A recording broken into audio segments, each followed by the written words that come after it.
Showtime. Hey everybody, this is Dimensions of the Supernatural. I am Maureen Grudzinski, and I'm here with my great co-host Anthony Seminelli, otherwise known as Mr. Forget About It. How you doing tonight? How is everyone? So tonight we have a fantastic guest. She's a great personal friend. She is none other than Cahni Kongi. She will wow the pants right off you. So I'm going to bring her in. I'm going to wow the pants right off of me. You could. Wow. I got a lot of pants to wow off. So, Cahni. Yes. Where do we begin with you, my love? I don't even know. That's a good question. So, you have your own business. I do. It's not scared. It's not scared.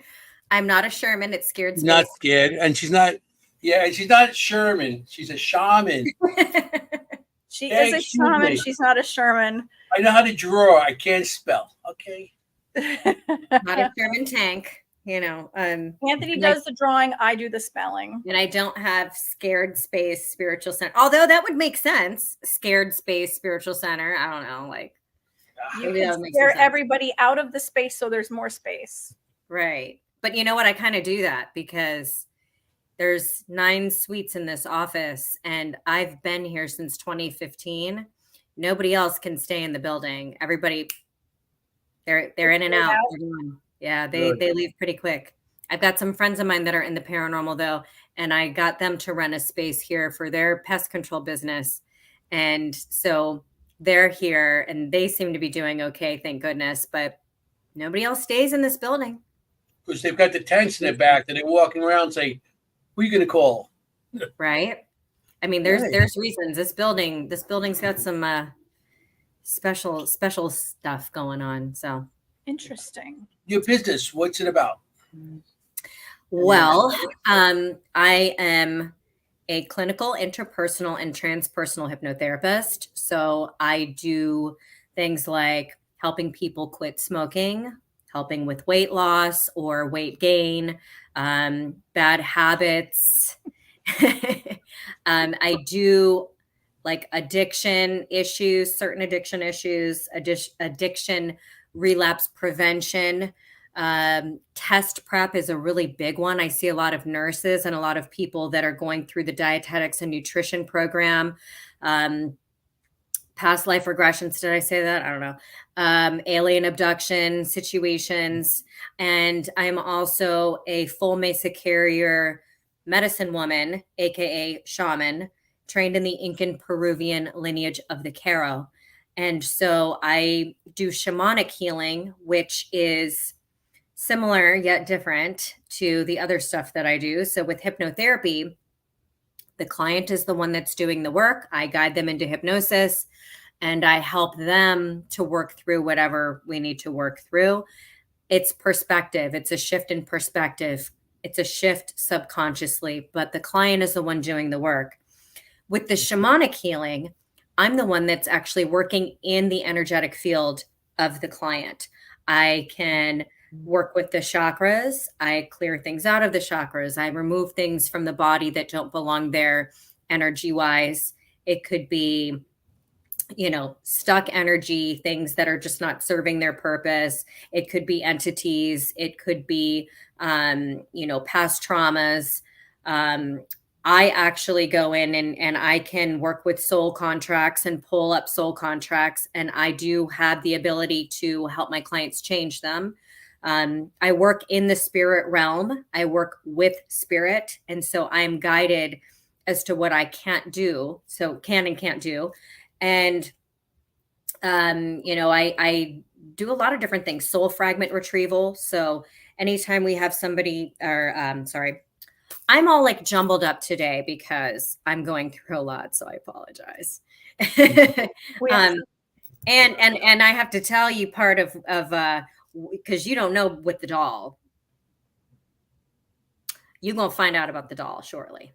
Well, I know about the doll, but I don't know if Well, something else happened with the doll. well, we're gonna talk about the doll because it needs to be brought up because I learned a lesson and it's important for people to know, I think. Oh, So, so can I ask a question first yeah, before we go any further? What's sure. the difference between interpersonal and transpersonal hypnotherapy? Okay. Interpersonal is more like relationships, like bad relationship with mother, father, sister, brother, whatever. It's that type of thing. Transpersonal is more of the stuff like alien abduction and past life regression and stuff like that. So there's a lot of healing that comes with that as well. It's not just tourism, but that's the difference. And then clinical work is more medical based, but I don't do pain management. That's just not my jam. I don't have people that contact me for pain management. And I think it's because that's not what I'm putting out into the universe. But anytime we are dealing with a trauma, anytime we have, an accident or a surgery or even in relationships, we can lose pieces of our souls. And so I actually go and I can retrieve those for people That's amazing. in my shamanic healing. And, I work with the energetic field because the belief is that we draw in things to our energetic field, and that causes all of our issues, whether it's physical, spiritual, or emotional. So I can help to work with that energetic field to change things and to help facilitate healing, but all healing is self-healing. So my clients are responsible for that. So hypnotherapy, the client's doing the work. Shamanic healing, I'm doing the work, but the client is still doing the work because there are things that the client needs to do in order to hold the work that I've done. It's not like I can wave a magic wand. I may be like, hey, guess what? We have to do some ancestral healing. So your dead mother that you had a lot of strife with, yeah, I got to go get her from heaven right now and bring her here. And we've got to do some work on her. So things like that can happen. And then, afterwards, I give them homework like, okay, you might have to go spend some time outside in nature. You may need to show more gratitude. You may need to change something bigger in your life, but I never know what that's going to be until spirit guides me and tells me. Gotcha. That's what I do. And I'm a psychic medium and paranormal investigator. I'm with the Warren Legacy Foundation for Paranormal Research. I am the lead investigator for Paranormal Existence Research Society, headed by Bill Slevin, who is amazing. So I'm on the west coast of Florida and he's on the east coast. And I also am a Reiki master, Usui and Karuna. Reiki is a bit different than shamanic healing, even though they both deal with energy. With Reiki, the energy flows through the Reiki practitioner into the recipient. Whereas with shamanic healing, it is very intentional. So if I'm working with a particular chakra, that's what I'm working with. In Reiki, I could have my hands on your heart, but it could be going into your solar plexus because that's Right. where it needs to go. But with shamanic healing, it's very intentional and it's directed. So when people ask for Reiki, sometimes if they're not completely open to the shamanic stuff, I'll do what I call a fusion and, give them a little bit more. But I have to meet my clients where they're at. So I'm not like here to push anything that they're not ready for. And I do work remotely and I do work in office. I'm in my office now. So anything that I can do. As a shaman, are you using yourself? Whereas with Reiki, we are like a conduit. Yes, with shamanic healing, I am using myself. I'm using my consciousness, and I have to use a lot of spiritual protection because it's very dangerous. So I have to use multiple layers of protection with everything that I do because essentially I do things that other people are not supposed to be doing. I'm allowed to do that though. It's kind of like, I've received these angelic downloads that have granted me the rights, they're called rights, in order to perform the things that I do. So it's very, very powerful. It's really helped me with my own healing. Both hypnotherapy and shamanic healing is about perspective. I talk about perspective all the time. And, as we say, there's a lesson in everything. There's a silver lining to everything. I have been through some traumatic experiences even lately, and I look at them as lessons. That's exactly what they are. It's not that I'm a victim. I chose it. Before I got here, I chose these things as lessons. If I have not learned them, I'm going to keep experiencing them. Mm-hmm. Yeah. You always turn something negative into a positive. I always I like that. For sure. If we try to, sit in the victim mentality, then we're never going to learn and we're never going to grow. Mm-hmm.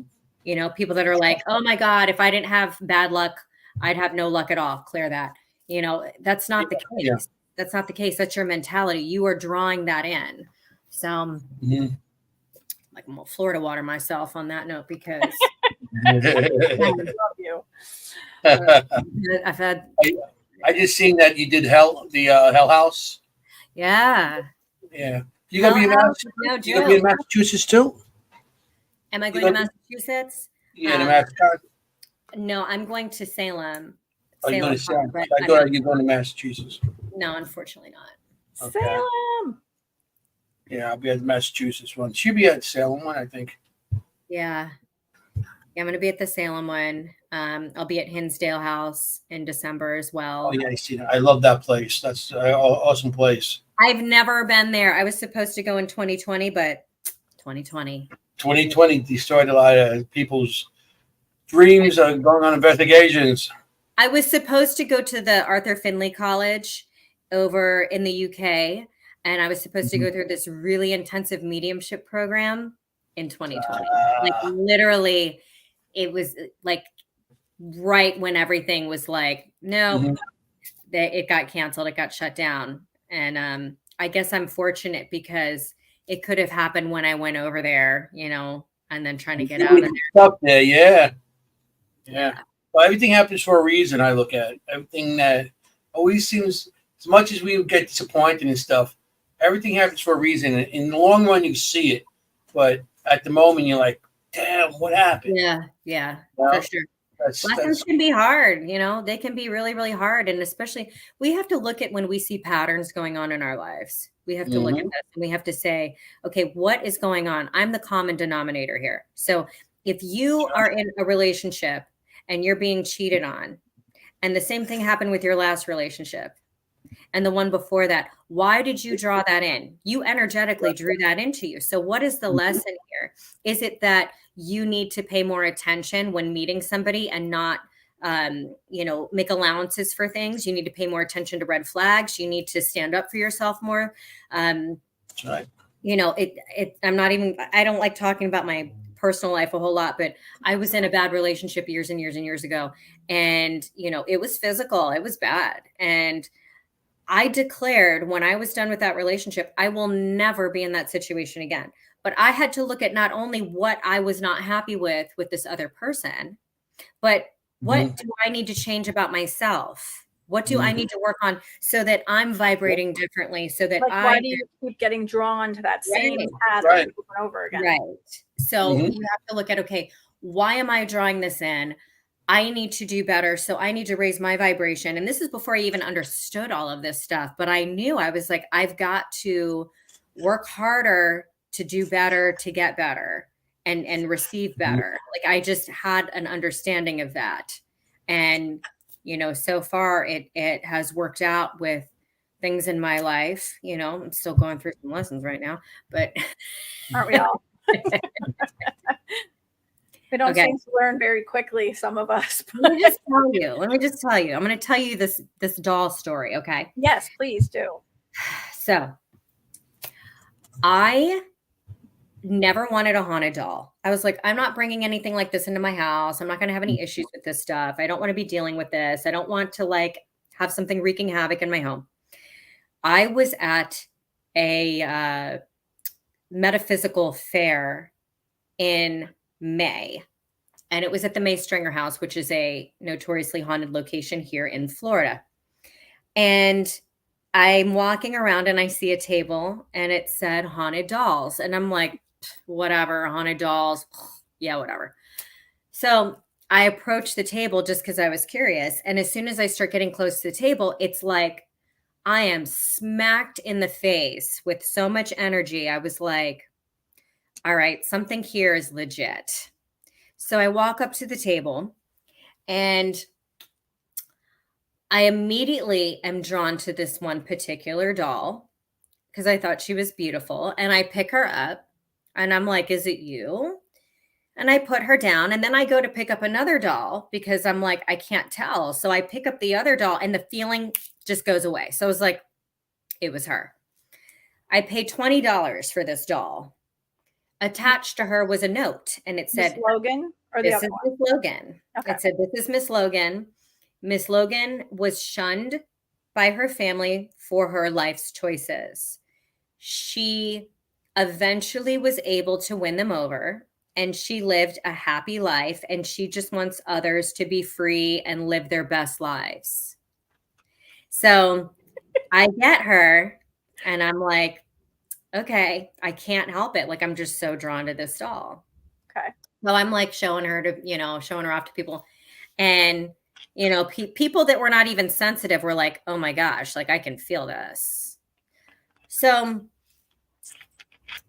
I put Miss Logan in my room and it was weird because I felt very attracted to this doll. Like I wanted to like care for the doll. You know what I mean? I wanted to like take care of it and make sure she was safe. And I would like talk to her and I would like say hello. And then, I'm telling my friend Jerry, I'm like, yeah, she wants me to move her closer to the bed. And like Jerry's like, what is wrong with you? And Jerry's like freaking out by this doll. She's like freaked out. She does not want to come in my bedroom by herself, even to walk through into my bathroom. She didn't want to go in because she's like, I felt like as soon as I would walk into your room that this doll like hated me and just did not want me here. And I'm like, what are you talking about? I'm like, she's probably just being overprotective of me. It's okay. It's storming really bad, by the way. So hopefully I don't lose you. If I do, I have my cell phone. So I'm like, everything's fine. Everything's fine. And I would bring her, and show her off on podcasts and things. And weird things would sometimes happen. So sometimes I'd be on a podcast and on the other end, lights would be flickering and stuff would be happening. And when I first brought her home, I heard sounds. The first night I didn't have her in my room. I had her in the room next to me. I was hearing sounds and it sounded like there was a cat like rummaging around through some stuff. I didn't have a cat at that time. And so I'm like, okay, there isn't any explanation for that. So I know what that is. So I'm like, can you not do that? Well, then I late at night woke up and I see a female walking around in my room. And I'm just like, okay. And it didn't bother me. I was just like, okay. Well, I got confirmation of that because somebody else saw the same exact thing that was in my house and I hadn't mentioned it to her. And so she told me that she saw it. And I was like, okay, that's confirmation. It's her. So, I was on another podcast. There were a bunch of mediums on there and I brought her out and I was talking about, how great she is and everything. And everybody's like, they're like, I can feel that. And I'm like, no, she's great. And then I said, I feel like right now, I said, oh my God, like she's wrapping her energy around me and I can feel her hugging me right now. It's like engulfing my body. Meanwhile, I'm getting a text message, Connie, there's something behind you and it's not cool. Like there's something really bad behind you. And I'm like, oh my God. And so I was like, well, she must be protecting me. So we thought that maybe it had something to do with a case that I was working and that she was protecting me. And, a couple people were like, I think something's wrong. And I'm like, no, what do you mean? Like, all I feel is love. It feels great, whatever. And I would show people even pictures of her and everybody's like, Connie, I'm like, what's wrong with you? Like, she's great. So my good friend, David Childers and I, we tried to go to Alabama. And we were supposed to go to a Paracon. And so I decide to bring her to the Paracon and I put her in the car in the back seat and I strapped her in and everything's fine. And so as we're driving, I see a car in front of me And I looked at the car and I said, their rear tire is going to blow. And he's like, what do you mean? And I said, I see a rear tire blowing when I'm looking at that car. I can see it. And I said, I'm going to get away from the car. So I get away from the car and I said, it's so weird because every single time a tire is going to blow on my own car, I know ahead of time. David reaches in the back seat to get something. And all of a sudden he watches the tread fly off of my rear tire. I didn't hit anything. So we pull over and I'm like, okay, this is weird. So we're sitting there. We call the road rangers because it was a dangerous situation. And I didn't want him to have to change the tire. And like, it was just getting dark and everything. And the road rangers came, took them like 2 hours because they were training somebody. And I saw like more male butt crack than I ever wanted to see in my life. Like, I was just like, oh my God, like, what is happening? I'm like, somebody's going to crash into my car because they're just blinded by this butt crack right now. So they don't believe in belts. I guess not. I don't know. Maybe it's just a requirement to be a road ranger. You're not allowed to have a belt. I don't know. So we get the tire changed and all I have is a donut. So I'm like, well, we can't, because I have an Audi, so I don't have a full size. I'm like, we need to go and find the closest place to stay and just get a tire in the morning. So we go and I find a Red Roof Inn. I look it up on my phone. I'm like, okay, it's 3 miles away. So I give him the phone number. So he calls. So we go there and we get there and they're like, we don't have a reservation for you. And he's like, what are you talking about? I just called. And he's like, I just called this phone number. And they're like, we don't have a reservation. And they find the reservation and they're like, it's at the one 10 minutes up the road. And we're like, no. How was this phone number attached? Like, that doesn't make any sense.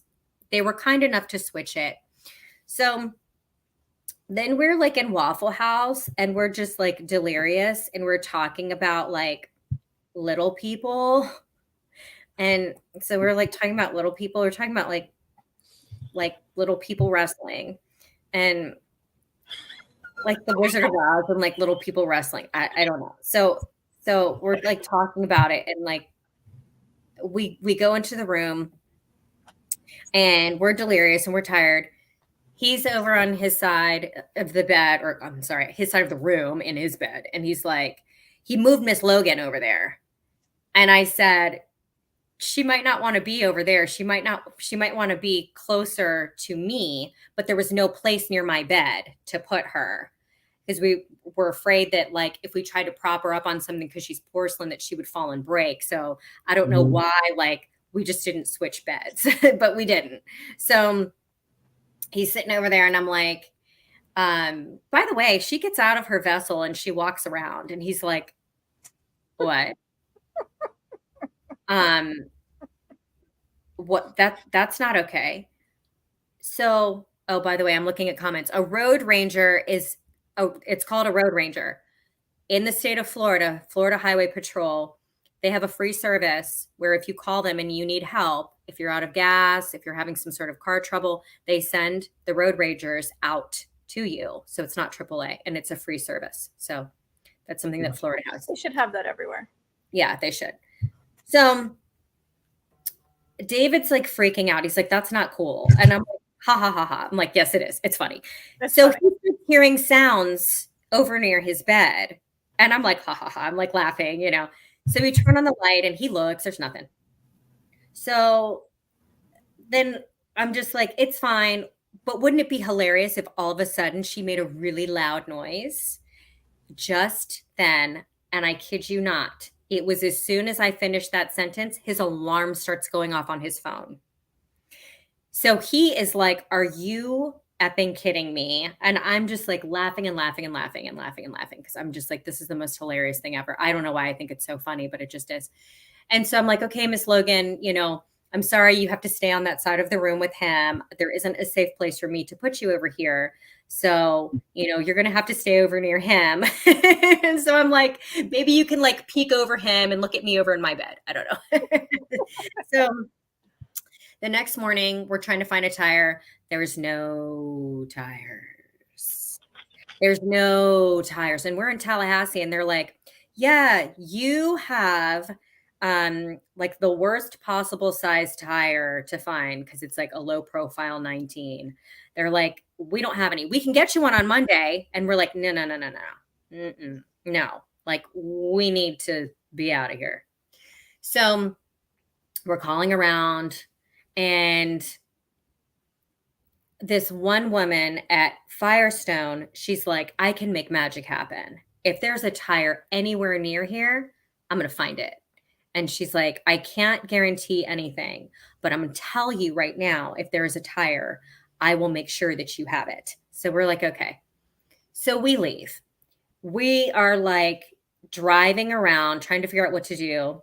We pass a church, and I'm like, we need to just have somebody come and like pray over the tire. We need to go find a priest to like pray for the car and pray for the tire. And and so we're like laughing about that. And we go in, and you know, we're sitting in Jimmy John's, and we're talking about all this stuff, and like the topic of like, oh, it's the apocalypse, like that came up. A priest walks into Jimmy John's. And I'm like, how is there a priest in Jimmy John's? Like, I'm like speechless. And he's like, what's wrong? And he's sitting across from me, and I'm like, there's a priest in Jimmy John's. When do you see a priest? Okay. You don't. I have never seen one other than in a church. But he walks into Jimmy John's. So I'm like, this is very odd. But I did not ask him to pray over my donut tire or my car. Maybe I should have. So I was like, let's leave. So we leave. And then I'm like, we just need to go, and there's an animal shelter sign. I'm like, we need to go and get a bunch of animals and just hug them and make us feel better right now, because I don't know what we're going to do. And I started talking about cat cafes. Do you know what cat cafes are? So I heard of them, yeah. they have these places where you can go, and there's like maybe get coffee or something. Mhm. I've never been to one, but there's just cats that stay there, and they'll come and visit with you, and you can pet them, and you can even adopt them and everything. And so I was telling him about these cat cafes because he lives in the middle of nowhere. So He there's probably didn't even believe you. and I was like, no, there are these cat cafes, and you know, it's really cool. And all of a sudden I look over, there's a cat cafe. And I'm like, what is going on? This is strange. He's like, Connie, I swear, if we see a little person, like, I'm going to die. And I'm like, I don't know. I don't know what to tell you. I'm like, I feel like we're in a vortex. We call Firestone. We're like, hey, can we just come sit there? Because we don't know what's going on right now. And we would feel more comfortable if we could just come and sit there. And the woman's like, yeah, sure. So, you know, the address, the phone number, I have all that in my phone. I drive over to Firestone, and then all of a sudden I pull into the parking lot, and there is a little person right in front of me in the parking lot. And I'm like dumbfounded. I'm like, how is this happening right now?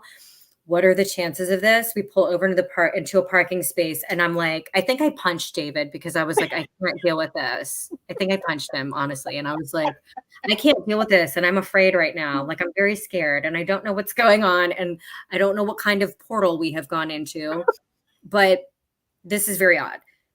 We gather ourselves together, and we go into Firestone, and come to find out, we're not at the right Firestone.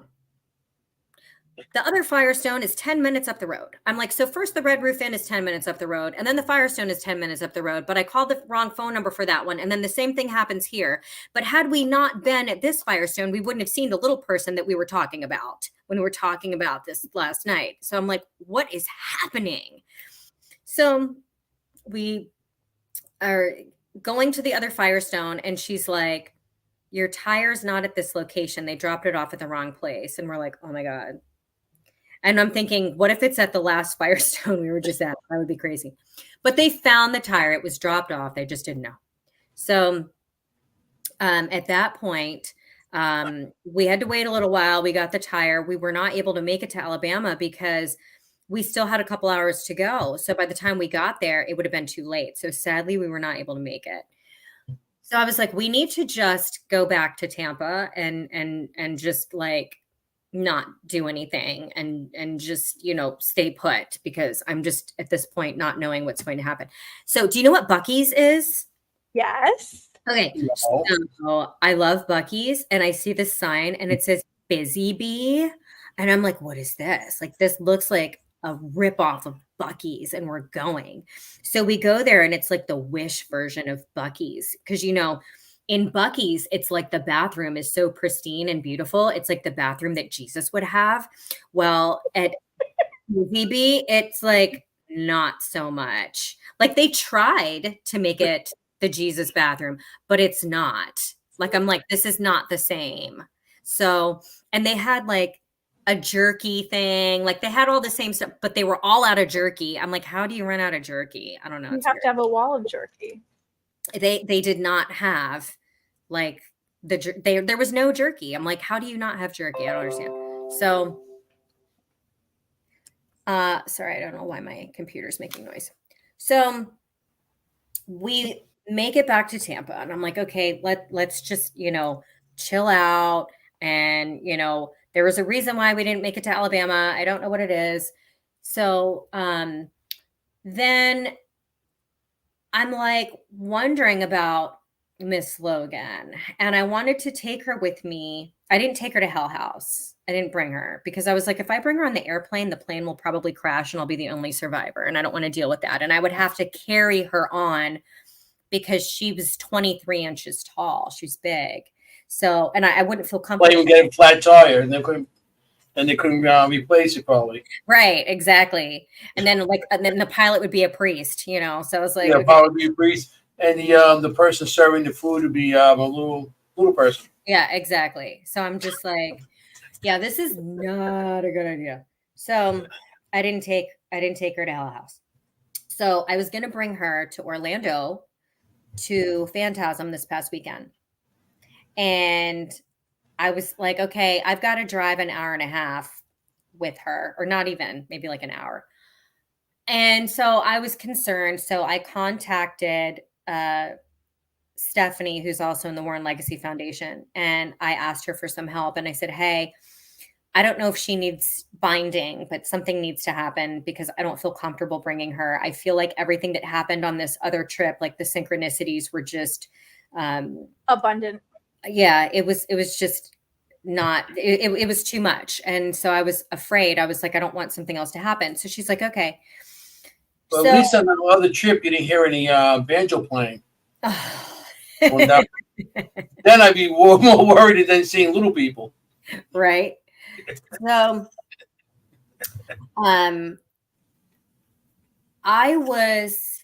Stephanie was like, let me get ready and I'm going to do my thing. And then I had a podcast, I think, that I was on.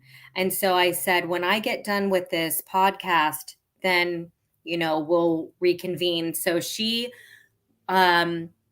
was going to, and I'm probably screwing all this up because my brain is mush right now.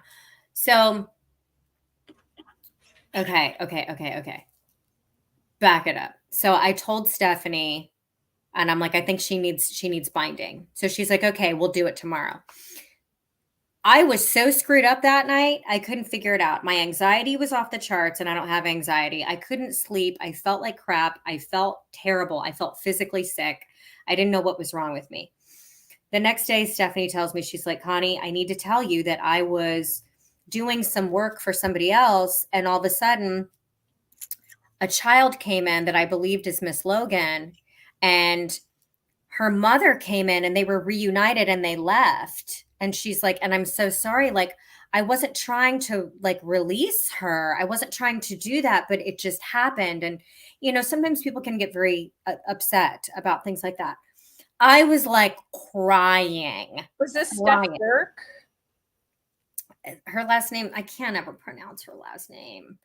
It's, I'm going to look it up because I love her and I don't want to mess her name up. So she released Stephanie Everybody's name. Elgadi.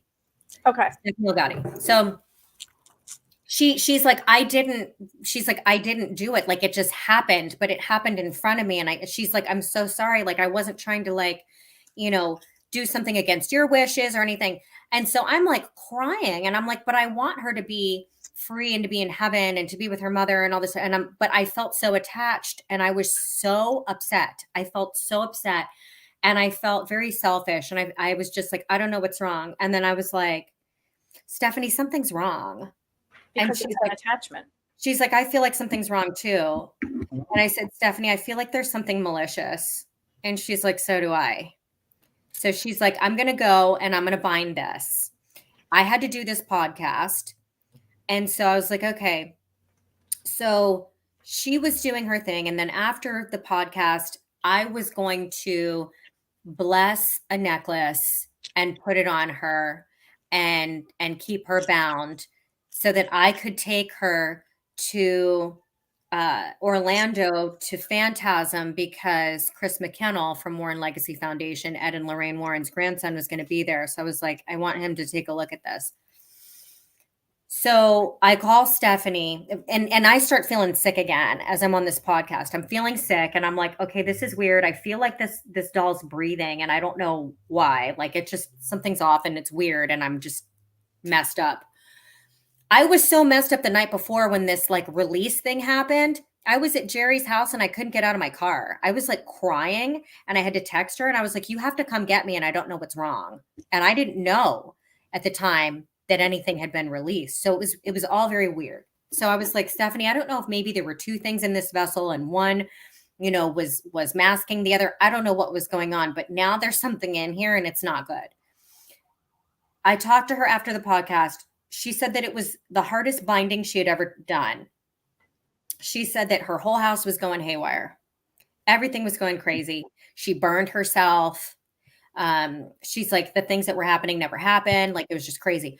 I'm putting this necklace on this thing and I can feel it. And I'm like, there's something wrong. And I feel like what I'm doing ain't working. I'm like, there's just something wrong.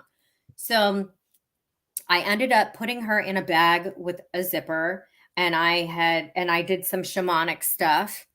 And interestingly, I have a rosary that Father Casey Scruggs had given me. And I grabbed the rosary and I was like, I need to put this on.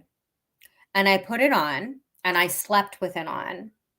And I was like, it's weird that I'm feeling this way. But, you know, like, I felt very protected with my shamanic stuff and everything. So I take this thing to Chris McKennell and he's like, I'm not feeling anything. But Joe Frankie, interestingly, he comes over and the doll's in the bag and Joe starts talking about it. And he's like, you know, being a tough guy about it. And I'm like, its energy just starts pouring out that bag. And I was like, Joe, this thing doesn't like you. I was like, I don't know what's going on, but it's like really making itself known to me right now. So I bring it over to Chris. Chris is holding it and he taps into it and he's like, this is non-human. He's like, this is non-human. Stephanie was afraid that it was demonic. We don't think that it was necessarily demonic, but it was non-human. And it was basically like trying to fool me. And that's why I wasn't able to read it. And that's why I wasn't able to, because I was like, I want to tell her true story and then help her cross over. That was my goal. And it's like, but I couldn't. And so it kept drawing me in. I was loving this doll. I was putting energy into it. I was feeding it. And I didn't know that you're not supposed to do that. So yeah, there was something really weird about it. Like when you showed it to me and I was like, and you're like, don't make that face. I'm like, no, honey, come on, no. And you're like, no, it's beautiful. What they do is draw you in and they make you feel comfortable and all like, and you actually start loving. Yeah. And because Anthony, of that, she loved this. I did. Start loving these items. I'll and tell you realize, and all the energy that you do put into it, all you do is making it grow, until it gets to that point where now it thinks it can start taking you over, moving vessel to vessel, from the doll to you. So that's when you buy these haunted items, sometimes there's a reason. And those people with that, you got the story like, you know, oh, this person wants somebody else to live first. What they're doing is just they're just trying to get rid of the doll. But the doll does have something behind it. I had when an you find these attachment. items, especially when you go someplace and you get like, oh, this is so beautiful, and you go and you know it's haunted, you know there's history behind it, but you're still gonna take it, and you just got to be careful with these items. Because I've Yeah. seen too many people that were so nice become real pricks. I had no clue. I mean- I didn't know what I was doing. I had never dealt with anything like this, but this was a lesson. And so Chris helped me. Interestingly, I felt the need to grab black salt and bring that with me. I had some, and I don't know why I bought it because I didn't know what I was going to do with it. And something just told me to bring it. And he told me, he's like, it does not like anything Catholic. And then I showed him the rosary, and I was like, how interesting that I felt the need to put this on. And so he put the black salt on it and bound it, and he kept it in his room for the weekend. And then I had to take it and I had to consecrate the ground and I had to bury it. And I'm not going to say where. It's not near any houses. It's not where it can do any harm. But I had to dispose of it in that manner to remove the attachment from myself. And I was like dizzy that day. I was like, okay, like I feel really weird, but I feel so much better. I feel like it had been creating so much chaos in my life. There's still some chaos going on. I feel like things are shedding. But you know, this was a lesson for me. I always have to learn the lesson the hard way though, you know, but I'm very stubborn because people were like, just throw it away, just give it away, just give it to somebody. And I'm like, I can't do that. Like, No, all you do is handing it over to somebody else. And somebody, you know, somebody told me to burn it. And I'm like, you No, don't want to you do release it. the energy, you know? Yeah, just release the vessel. You know, I put it into the ground. Pachamama, she will take that, she will absorb that negativity and transmute it. And, you know, I'm very grateful for that. And so it's still pulling off of me. Like I can feel that it's a process. It takes a few days for that to happen. You know, and while I was dealing with that, you know, my former mother-in-law was dying and she passed away this morning. And, you know, it's just been a tough one for me. Thank you very much. So, you know, it's just been a very difficult time recently, but you know, there's so many lessons behind things. And I'm grateful that I was able to, I wasn't with her when she passed, but I had been with her a lot the past 3 days. And I'm very grateful for that. But, you know, I have to look at what the silver lining is when it comes to this doll. And the doll is not a her, it's an it. It was non-human. And I don't even know if there really was a little girl involved. But I was meant to deal with it. I was meant to deal with it. And, you know, just like I had a very traumatic haunting situation going on. And people would say, why don't you just leave? Why don't you just move? And I'm like, why? So somebody else can deal with it? I'm supposed to deal with it. This is my lesson. So that's how I learn. And I get very difficult lessons, spiritually speaking, but I'm supposed to have them because I believe that they will help me and lead me to other things. Like had I not gone through the paranormal trauma that I went through, I would not have gone through my shamanic apprenticeship because I didn't realize the difference between a ghost hunter and a paranormal investigator. You know, I'd been, you know, doing the ghost hunting stuff for years and years and years and years and years, but I wasn't helping. And, you know, the things that I thought I was doing that were helping really weren't, you know, there's different ways of doing things. And so when I was faced with my own situation and the things that I was doing weren't working and I was asking others for help and their advice wasn't working. And I'm like, oh my God, like, what am I missing? Like, I need to do better. And so that has just inspired me to grow so that I can help people and help spirit. And so that's just very important to me. And, you know, I'm grateful that I ended up with this doll and not somebody else because I was able to handle it. What if some little kid got it? Or, you know what I mean? What if somebody got it and they had no clue and had nobody to reach out to, or they didn't even know what was going on? So I'm very grateful for that. But what sucks is I don't know who I got this thing from. I wish I knew because their story was bogus. I want to know where they got it. How did they come up with that story? Like, did you just make that story up? Did you know that it was really active? Like, I don't know. So I've got some questions that are going unanswered right now. And you got this at an antique like table in a flea market, or? It was at a metaphysical, like a little metaphysical fair where people were selling stuff, and I had a table and I was doing stuff. And so they had a table and they were selling some things along with haunted dolls. And I don't know, I paid cash. I just gave them $20. So I have no receipt. I have nothing. I can't even remember other things that they were selling. So I'm hoping that next year that they will go to the same metaphysical fair and that I will be able to recognize them and go talk to them and be like, hey, guess what? Me? That's a pretty expensive doll for $20 after all that.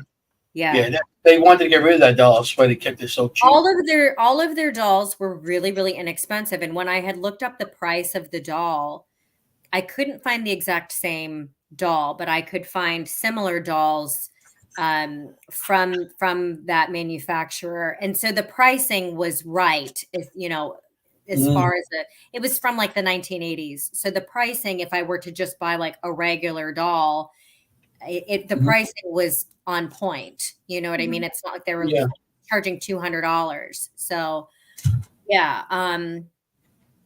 lesson learned. If I ever get another haunted object again, it will be treated very differently. But I don't believe in any of that stuff. Owning any of that. I've been in this too long and seen too many people. Like I said, that they think it's cool to own a haunted item and stuff. If you don't know how to treat it or how to take the consequences or just how to keep it from haunting you or doing anything to you. If I got it, I would probably get it so that I could release it. But interestingly, Chris said to me, he said, there's similarities between this doll and Annabelle. It sounded like it. And I was like, that's great. That's how it starts too. Because Annabelle doll, that's a Raggedy Ann doll. Yeah.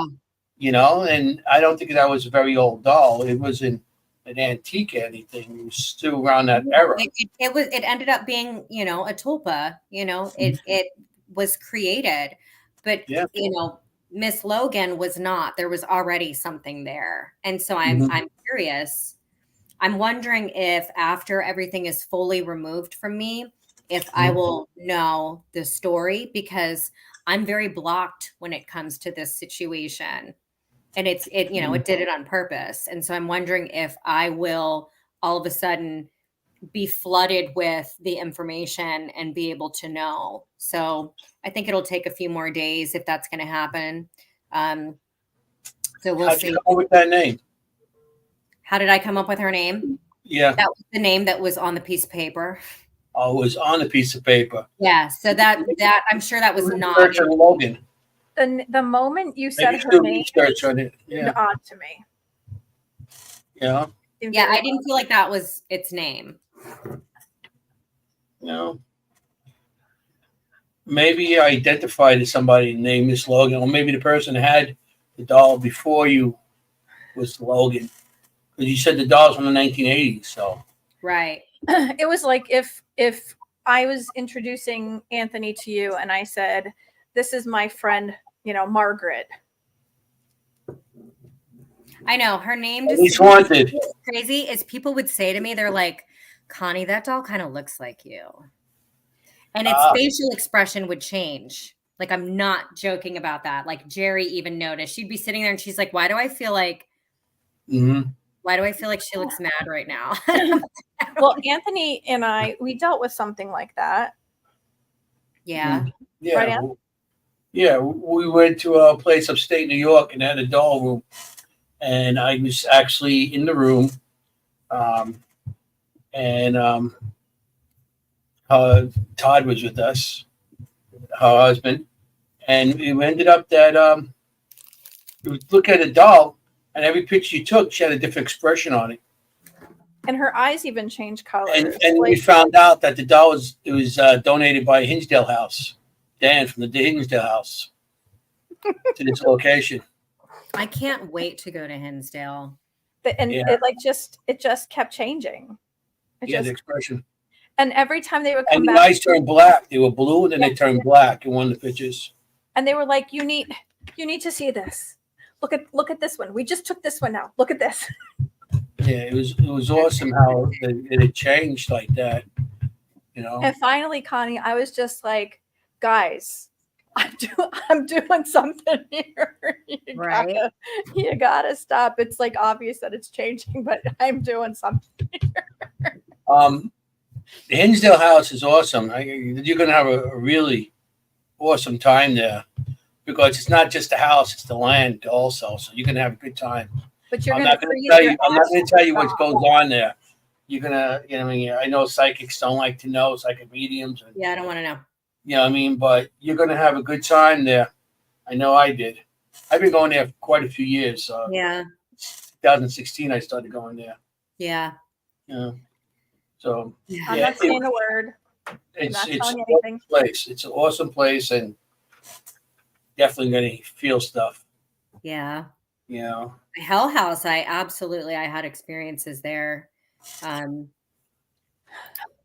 I like one of the things that I really like to do, you know, I've got equipment, but I like to see stuff. Like I want to see it. And so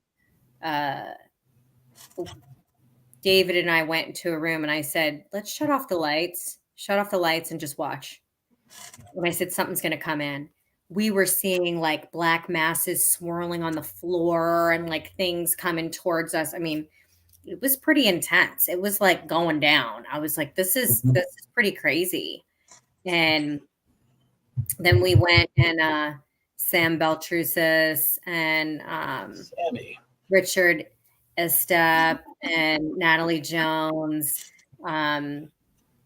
We were all upstairs and in the attic and stuff was happening. And I mean, it was really, really cool. And we're doing some Estes method stuff. And I really had a good time.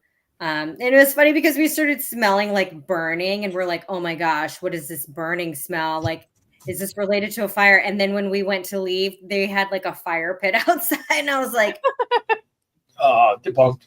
I know. And David Taylor, he was there too. He's a great guy.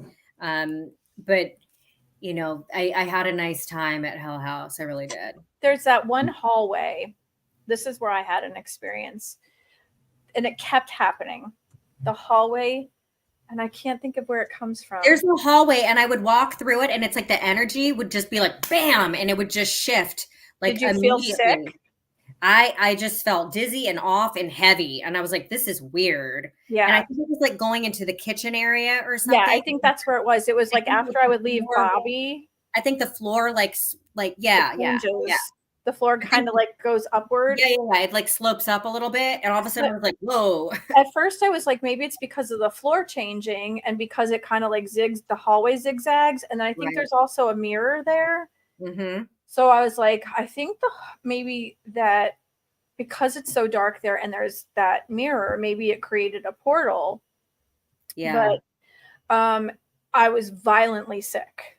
Oh my gosh. And I was like, I kept gagging and I'm like, I got to get the hell out of here. And it got hotter in that area and just very dizzying. And it was every time I walked through there, that one spot. And I kept waiting for it to happen. And I got sicker and sicker every time I went through that area. But it was very hot that day. There was a mirror and I kept thinking, is it this? But now you're saying the same thing. And, you know, I was with another psychic medium and she said the same thing. But I'd asked Todd and the other psychic's husband, and they're like, no, we're good. We're fine. I'm like, it's just me ready to puke my brains out. It's very interesting how sometimes, you know, different things will affect different people. And it's like, you know, you may pick up on something and I'm not. And, you know, it's just the vibration, you know what I'm saying? Like it could just be the vibration that's causing it. Like one person's picking up, the other person isn't, or maybe you're getting one thing and I'm getting something else.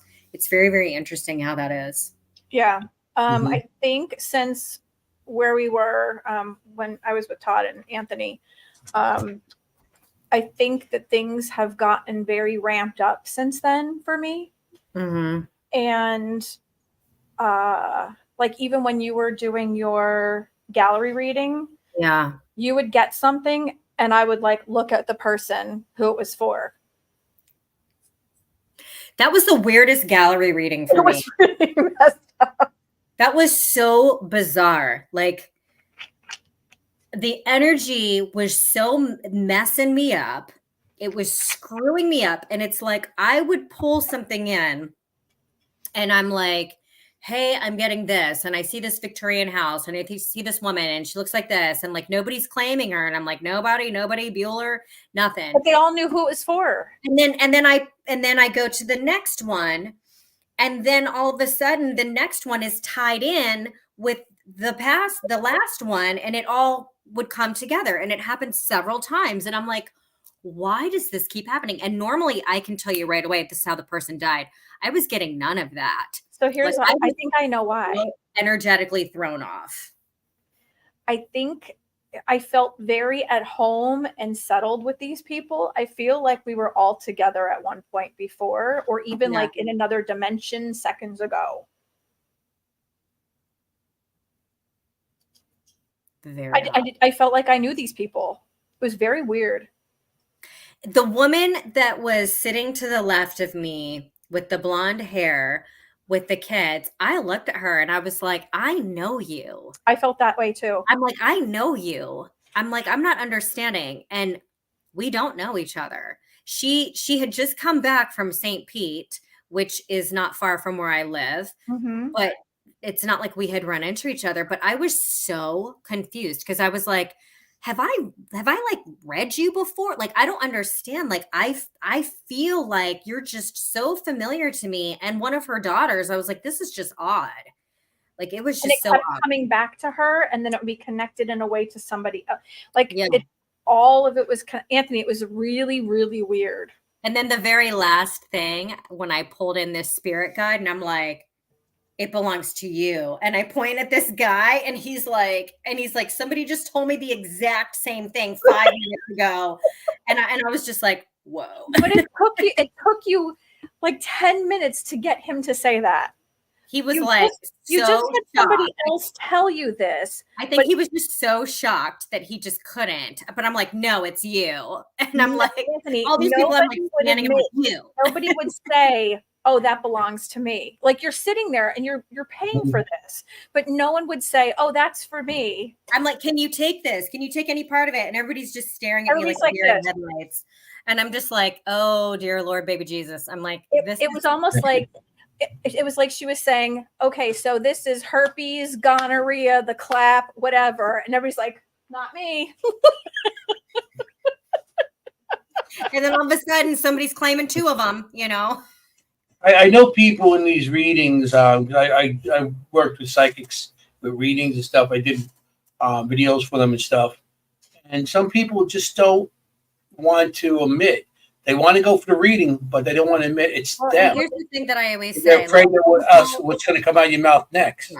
If you don't want it, then just tell me. Like if you know who it is and you don't want to hear from them, just tell me. I have no problem with that. Mm-hmm. You know, like I normally I say, may I come to you? I don't think I was saying that because I was so frazzled from the energy there.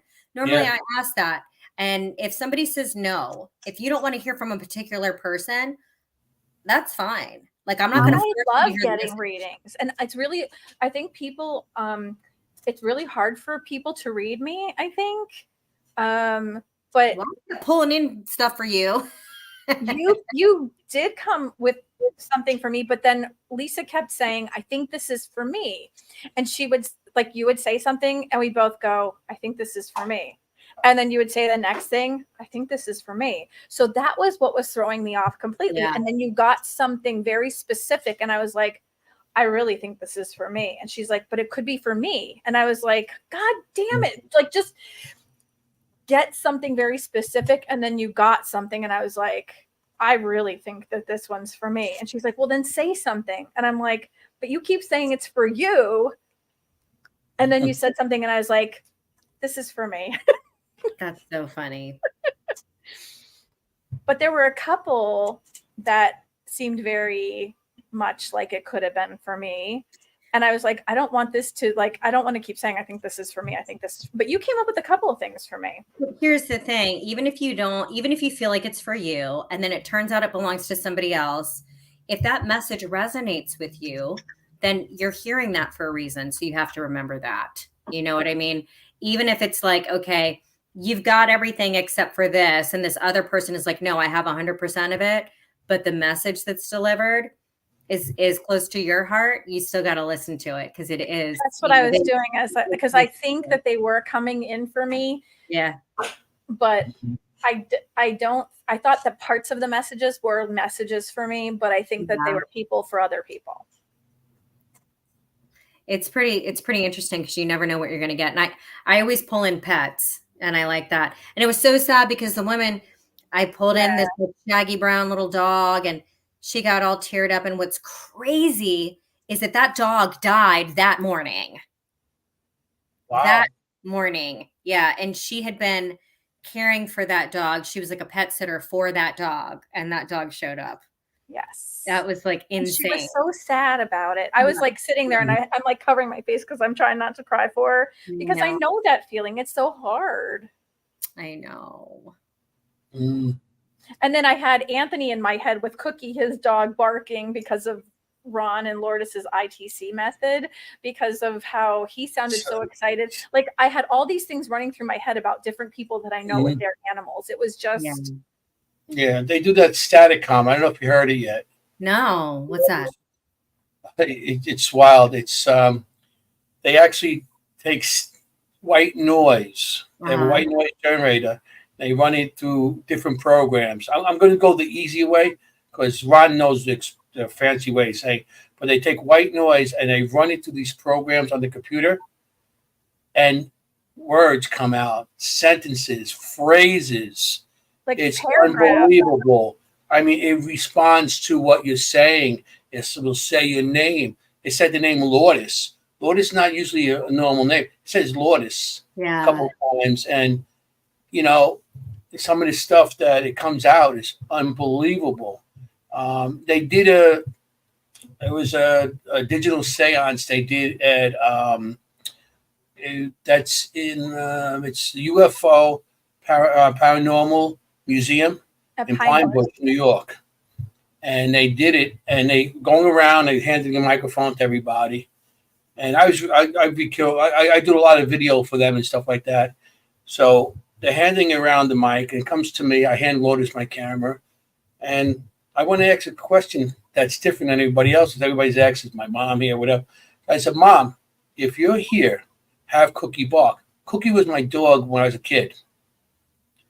And all of a sudden, you heard a bark. Woof, woof. I had next to me Kelly, the owner of Shanley. She's sitting next to me. And just everybody went, whoa! It was 30 people. They all heard the same thing. Her expression on her face when she turned, it was like, that's really cool. It was like, cool. I was like, holy cow. Yeah. And my dog came through, you know, and of course, when you hear that, you're like, wow, this is very cool. You know, it's, you know, because I wrote a story about her. There was a book, the Tales of the it's called Tales, TAIL, of the Other Side, Paranormal Pets. And it's a bunch of different paranormal investigators, and everybody got together and they wrote this book. The money that they got for this book actually went to the Staten Island the shelters. So they took care of the animals. So the money went for this. So I actually wrote a story about Cookie, because Cookie was my dog when I was 2 years old. She died when she was 18 years old. So I was 19. Yeah. I was about 18, 19 years old when she died. So, you know, I had her for a long time, you know, my whole childhood. So I used to call her like my little sister, you know. Yeah, you know, we get so attached to our pets, and I'm really happy that I am able to bring pets through, Not everybody does that, and it happens spontaneously. But it's interesting because I went to do a gallery reading and past life regression session at a party for these ladies. Mhm. And I walked in and I didn't see anything. There was no pets, there was nothing. And I looked at the hostess and I said, there's a white dog here. And this dog is so, like, the energy is so strong and so protective. And I said, it's so strange. I said, I feel this dog. It's like he's like a gladiator, this little white, like Scotty dog. And she starts laughing and she's like, that's my dog, but he's not dead. He's just not here. I sent him to my friend's house because he would be very disruptive because that's his personality. He's very, very strong. And it was just so crazy because I never picked up on an animal so strongly that was living. And sure enough, that was his little personality. And that happened to me another time. I went to this woman's house and I forgot what I was doing there, but she had dogs and I could hear them. And I described one of her dogs. And she's like, how did you know that's what that dog looked like? And I said, I don't know. And I said, but that dog is very, very protective over you. That dog's worried about you. And she was like shocked. And so I told her, I said, let me see the dog. So the dog came in and everything was fine. And then she put the dog away. And I said, the dog's better now. The dog was just very concerned about you. So strange. So strange. I have an affinity with animals. I have a French bulldog and a hairless cat. So Yeah, I grew up with animals in my life, and I do spirit art. yeah. And so I have pictures I drew of all the different locations. If I see a spirit on a location and I can't get it on film or anything, I actually draw them. And at Summer Mansion, I seen a dog walking into one of the rooms. So I asked the woman, I said, I just seen a dog walk into that room. And in Selma Mansion, there was a general in there and he had a pet dog. And I told the color dog and it was that color. And then later on that night, in one of the rooms, I had, the cat balls. But so we had the cat ball in there. And all of a sudden I look and I see a tail of a cat running by. So yeah, it was just I could just see the tail and the back legs. Like it just ran by quick. So I drew that, of course. I asked the woman, and they said, yeah. And to this day, they actually do see a cat running around the house and a dog spirit in that house. So it's interesting how because children, and animals always come to me when I'm anywhere, and I don't know if they feel safer with me or whatever, but they always are drawn to me. I was at my friend Jerry's house and she had told me, she's like, I'm experiencing some really weird stuff. Can you come check it out? And so I came over and I was in the kitchen and I was looking for her cats. And so I was looking in the dining room and I see her cat run up to me. And all of a sudden I look down and there's no cat. And I was like, that's what it is. And I told her, I said, you have a cat spirit running around here. And so she felt better about it and everything. And I said, just talk to it. I said, it's just hanging out. It's not yours. It's just hanging out here right now. And, it might like being around your cats that you currently have. I don't know if it's still there or not, but I get stuff that passes through my house. So no, yeah, I know people that had cats, like 2 or 3 cats, and one of the cats passed, and the cats always seem to be playing like we're another cat. Like the way they play, the way they would jump around with the cat. So, I mean, the spirits of animals do exist.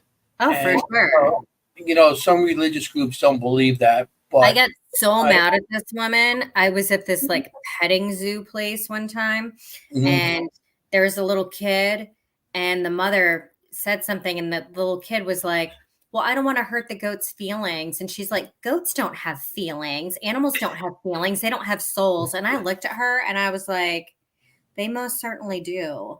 Well, like, unless it's Baphomet. Right. You know, I'm like this. It was like such a sweet goat. I was like, are you telling me that this goat isn't feeling happiness right now? Like, you think that this is, it's just walking around like a robot. It has no emotions. It doesn't care. It doesn't get scared. It doesn't, feel at ease. And she's looking at me and she's like, So, I'm like, hopefully I sparked something, because it's just crazy to me when people are like, yeah, animals don't have any souls and they're just, That's terrible. They absolutely do. it really upsets me. Look at all of the men who go away, or women, to the military, and their animals, pine for them, and when they come back, they jump all over them. That's absolutely not true at all. For sure. So I got to tell you guys 2 stories. So I've been staying in this hotel, and we are less than 5 miles away from the Fredericksburg battlefield, but we are maybe, I don't know, 10 miles away from 3 other battlefields. So you go to the cabin on 360? The what? Are you near the cabin on 360? I don't know. I'll have to look. I have a map. How far are you from Mechanicsville? Mechanicsville? Yeah. I don't know. We're in Fredericksburg. Okay. I'm from Maryland, and so I get screwed up with Virginia sometimes and how close things are and are not to one another. But the cabin on 360, that's From New York. There's not signs in every corner. I don't know where you guys are. I need GPS to leave New York over here. I have a map here. Hang on. So, of course, the first thing that I look for is a map to find out where we are, because, okay, so we're right here. Here's the Battle of Fredericksburg. Here is the Battle of Salem Church. Here's the Battle of Spotsylvania Courthouse.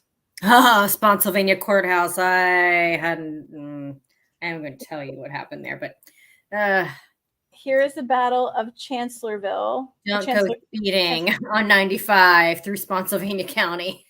Battle of Wilderness. Now, I cannot drive through the Battle of Bull Run because I'm a physical psychic medium.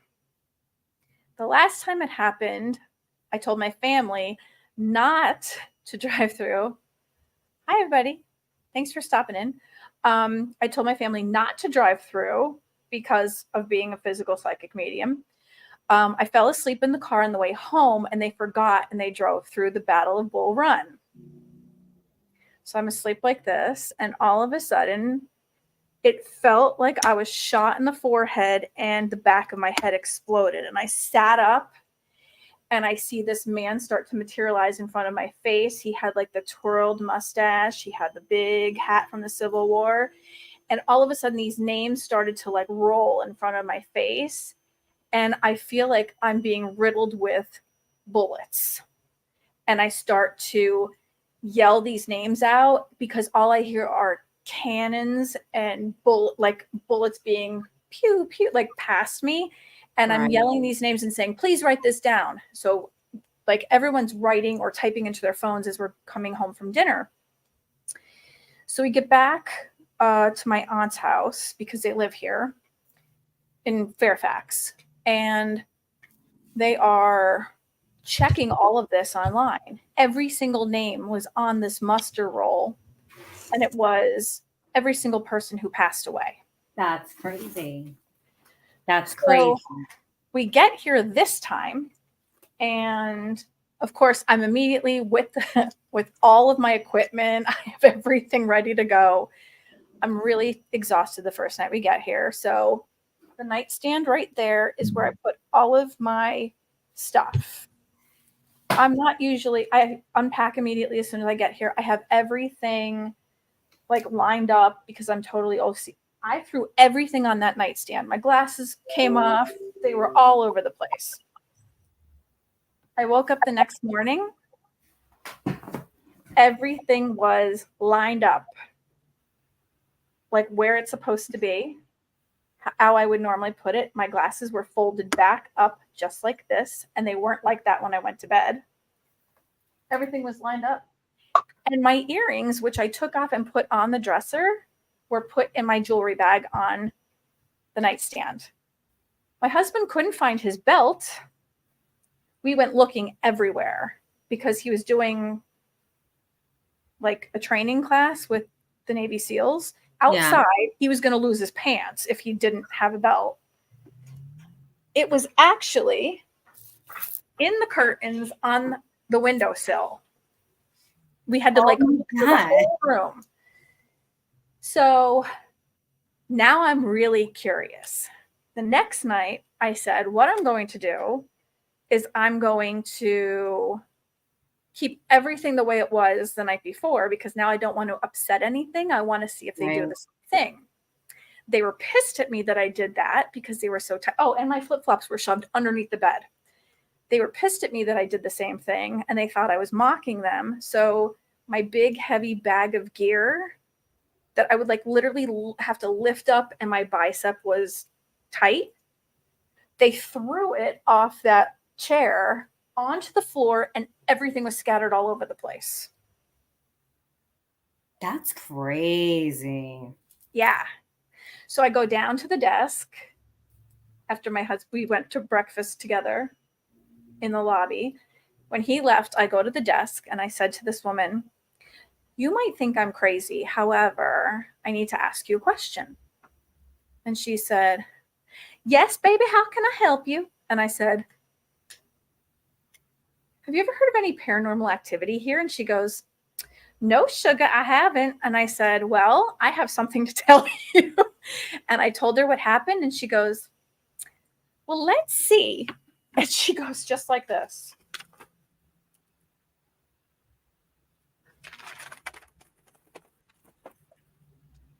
Well, here's the map. This is where you are. You're too far from the battlefields, baby. And I said, ma'am, we're not that far from the battlefields. And actually, you don't know what was here before, do you? And she goes, no, I don't. And I said, it could be almost anything. It doesn't have to be a soldier. And if he crawled away, if he walked away, if it went a little further than what the actual battlefield is listed as, or it could have been someone who died on the property. It could have been something else before. And she goes, I guess you're right. And I said, you really don't know what was here. And I said, and if they were tidying something, someone wasn't going to notice that. Right. I said, so you have a ghost in 203. It was really cool, though. So I don't know what to do with myself tonight because I really want to see something else. And I really want to set up a camera. I was going to say, if you could set up some kind of a camera, I think that would be a really good. You have use your cell phone as a recorder and play it as a, maybe get some EVPs, something talking in the middle of the night. Oh, I have everything here, Anthony. I have all the gear. You have your equipment. You have your equipment? All right. Yeah. I don't leave home without it. Some music. Yeah. Music. Yeah. So Ufi said that she saw something while we were talking. She was kind of trancing out and she saw something walking upside down and holding the doorknob to a hotel room door. That's why I brought this up. Yeah. Like in The Exorcist walking upside down. That's the one thing that really creeps me out and is terrible. Walking on the hands or the crab walk? Like upside down? The crab walk. The back bend crab walk. The back crab walk. You know, that's what walks upside down. Oh, don't spiders. Don't do that. V, don't do that. You know I don't like that. Spiders are cute up close if you like look at their little jumping spiders. That's about it. What walks upside down? Crabs. We're near Maryland. I could handle that. I can tell you where to go, but it's in Frederick, so I don't know how far. It's called Liberty Road Seafood. They've got all you can eat and the blue crabs for like $60. So good. And I miss that so much. I really miss that. I could put them out of business. I will out eat most men in places like that. Like I'm here 2.5 hours. Go home. I'm not done yet. I have like a bottomless pit when it comes to seafood and sushi. That sounds like a challenge. Yeah. Like anything like shrimp and scallops or Let's do it. whatever. It's so easy to eat a lot of that because it's so light. They're like clams, oysters. Oh my God. Oh my God. I love it. Oh my God, this guy got some sort of like flesh-eating bacteria and died from eating. I saw that the other day. That's gross. Really? Now you want to ruin oysters for me? Like, come on. So, Ufi, if it was a person looking up and reaching up and opening the door with their hand, do you think that maybe they were crawling and they weren't doing the upside down crab walk like the Exorcist thing? Because that creeps me out a little bit.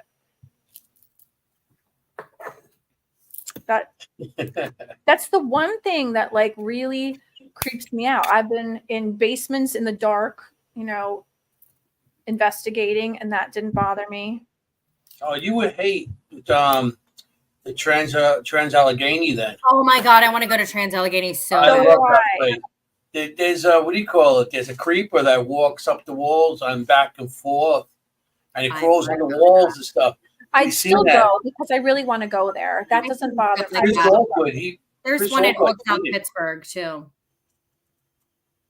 I would have to go. Like that wouldn't stop me. Trans-Allegheny, Trans-Allegheny, even West Virginia Penitentiary, there was stuff like that. I've been there. Anything with the word lunatic in, like I need to go. Like Connie the lunatic. So Ufi said maybe someone crawling along the floor toward the door rolls over on their back trying to reach up and open the door. See, now I can see that. I don't think that there's anything negative here. I don't get that feeling. Like I don't feel like I don't even feel like I'm being watched. Why do you think a crab walk is negative? It's not necessarily. It's not necessarily. Maybe because it's abnormal. Because it was on TV. I'll tell you, one of the weirdest things that I've seen, I was at a residential location and I was sitting in a bedroom looking down a long hallway that was pitch black. And all of a sudden, my friend and I were looking down the hallway and I looked at him and I said, "Do you see that?" And he's like, "What is that?" And it looked like a 4-foot long cockroach. But the way it was walking, it's like it was like its legs were like spider walking like this. Really? And I'm like watching it and I'm just kind of like, what is that? Well, a little while later, I don't remember if it disappeared or what happened. A little while later, still sitting in the same room, all of a sudden it materializes and it starts rising up behind me, this 4-foot cockroach, right? And I'm like, what are you?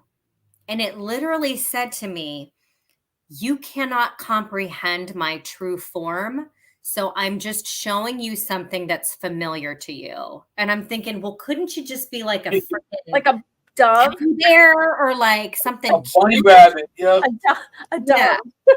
But like it didn't, I wasn't disturbed, but it was definitely something that was non-human. But it was weird, but weird doesn't mean it's bad. Different doesn't mean it's bad. 4-foot cockroach is usually down the subways in the city, Manhattan. I worked those subways. I seen huge things down there, from cockroaches and sorry, I'm always burning stuff in my office, especially when I'm talking about things, because this is where I do seen rats and I seen bats down there and all kinds of stuff, raccoons, all down the subways. But the cockroaches there are kind of big. Huh? Chupacabra? I wouldn't put it past it down there. Giant alligators that people flush down the toilet? Yeah, they're all over the place. They start as babies. Yeah. We talked a couple of weeks ago, and I was telling everybody that I think I worked with Bigfoot on one of my jobs.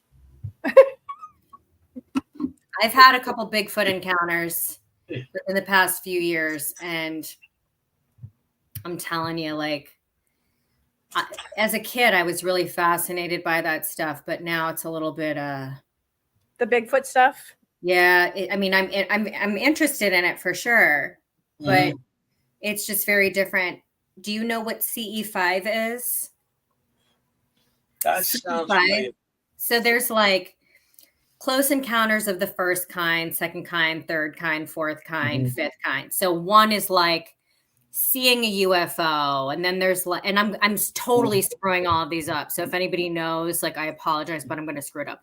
Half our audience is in UFOs. One of them's like seeing an alien, being abducted, having interaction with aliens.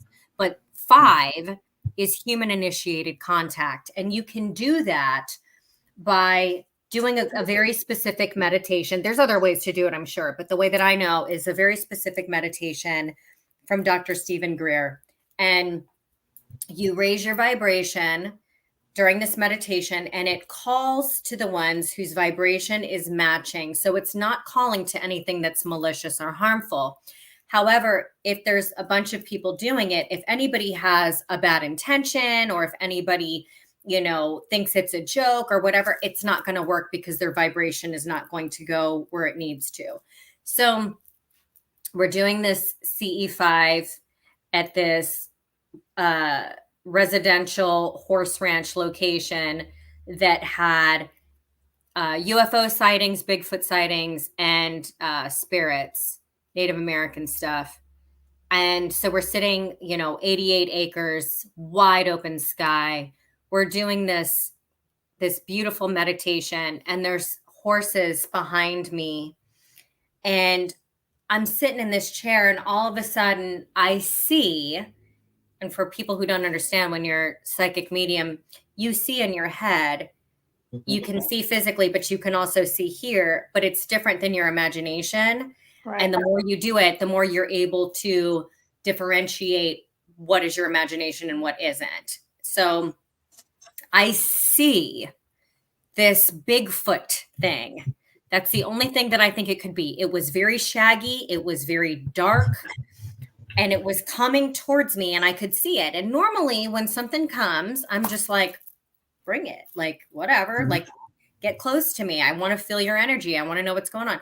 But then I got a vision that this thing was going to come up behind me and go like this and engulf me. And as soon as I get that vision, I sat up and I said, I'm a shaman. Don't F with me. And I was very, very firm. And the horses were getting restless. As soon as that happened, whatever this thing was, it was like, and it got like sucked back and pulled away from me. Ooh. I have no clue. Like, part of me wants to know what it was going to do, but my instinct had kicked in. I wasn't scared, but something forced me to say what I said. So I believe it was for a reason. Was it going to take me into another dimension? It wasn't trying to hug me. I couldn't feel emotion from it. So it felt like it was like a soldier doing a job, like it was supposed to do. It was being told what to do.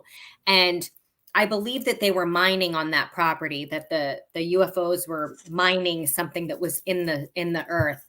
And I don't know if they thought that I was a threat. So this thing was coming at a time when I wasn't expecting, because I'm doing this beautiful meditation, but it was really, really crazy. So of course, I'm left wondering, and I had just watched a documentary about people who disappear from the woods, never to be seen again, without a trace, not a shoe, not a gun, not a cup, nothing.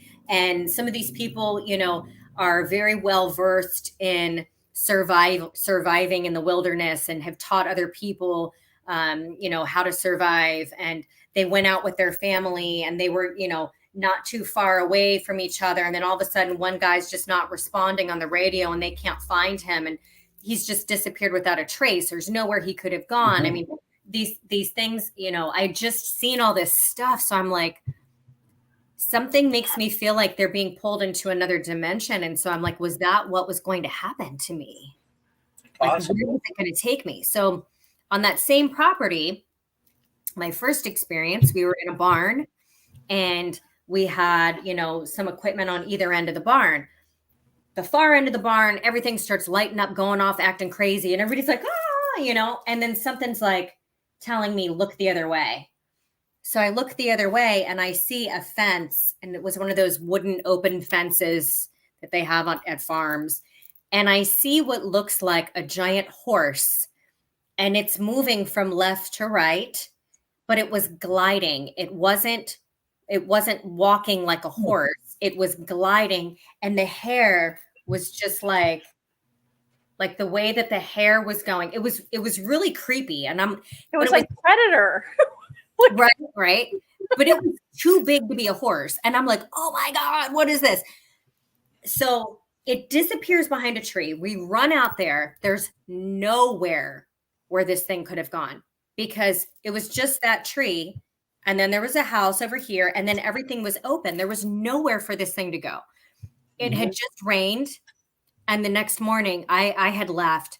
But the next morning, my friend went out there and they found what appears to be Bigfoot prints. They found 3 sets, and it looked like 2 adults and a juvenile. And they went exactly where I saw and then stopped when they got to that tree. It was insane. And then this was really cool. So we went about a mile away from that location to go into the woods. And we had to get in the car. And we were with RPG from Finding Bigfoot. I think that's it. And I apologize if I got that wrong. Ryan Golembeski. Great guy. So he's like, let's go into the woods and see if we can find something. So we go and we're driving, and we didn't have the radio on at all. As soon as we got in the car, the radio was not on, and we're just talking. We get to the entrance of the woods. We park the car. We start walking in, and my friend Red, Rosanna Brookhauser, does this howler monkey call. And it was like so loud, and it was funny because it was like really good, you know? And I was like, this is crazy. As soon as she's done, we start hearing music, and I'm like, what's going on? There was a house that was across the street, but the people moved out like the day before. So Rosanna starts walking to the car, and she opens the car door, and you hear the Scorpions' Winds of Change playing at full blast. And I'm like, oh my God, the radio had not been on. The car was not on. There was no way that she like accidentally didn't turn the car off all the way and then turned the radio on and got out of the car because we were fooling around for a little. We would have heard it. There was no way for that to happen. And at that point, we were like, they're trying to distract us. Like because that's what they do. They're trying to distract us for some reason. So we stayed there for a little, and then we took off. But I mean, that 3 experiences at the same location, pretty much. You know, that was something else. Seriously. Without Miss Logan. There is no more Miss Logan. At first, I thought you were experiencing a shapeshifter. And, the first and one. they actually, when these things, Bigfoot or any kind of cryptic, they actually, there's a theory that when they get away, they do slip into a different dimension. They do slip away. Right. So, I mean, in that case, it explains them going away. But when you got cryptics, usually there is there's a lot of places that have cryptics, UFO sightings, and spirits. And from what I understand, it's believed that the Bigfoot are working with the UFOs as protection for whatever they're doing. You know, like if they're mining, then the Bigfoot are like trying to make sure that doesn't stop. It's like they're soldiers, you know. And I don't know a whole lot about that stuff. That's why the Bridgewater Triangle. It's like burial mounds for Native Americans, but there's also, you know, extraterrestrials. There are, you know, they've been seeing sightings of, you know, Bigfoot. There are, oh God, what are they called? I told you that I saw one when I was Wendigo. Pudgewookies? Puckwudgie. Yeah. Is that what it is? Pudgewookies? Puckwudgie. Welgie bug. Pudgewookies. They had those there. They had like little gnomey troll-like. Oh, hail to the no. Yeah, there's like Okay. everything in that same triangular area. They're all there. And then it's Bennington Triangle, which is like up in like Vermont. Yeah, something like that. So there's 2 triangles within like a state or 2 of each other. So there's a lot going on in those areas. They're kind of marshy.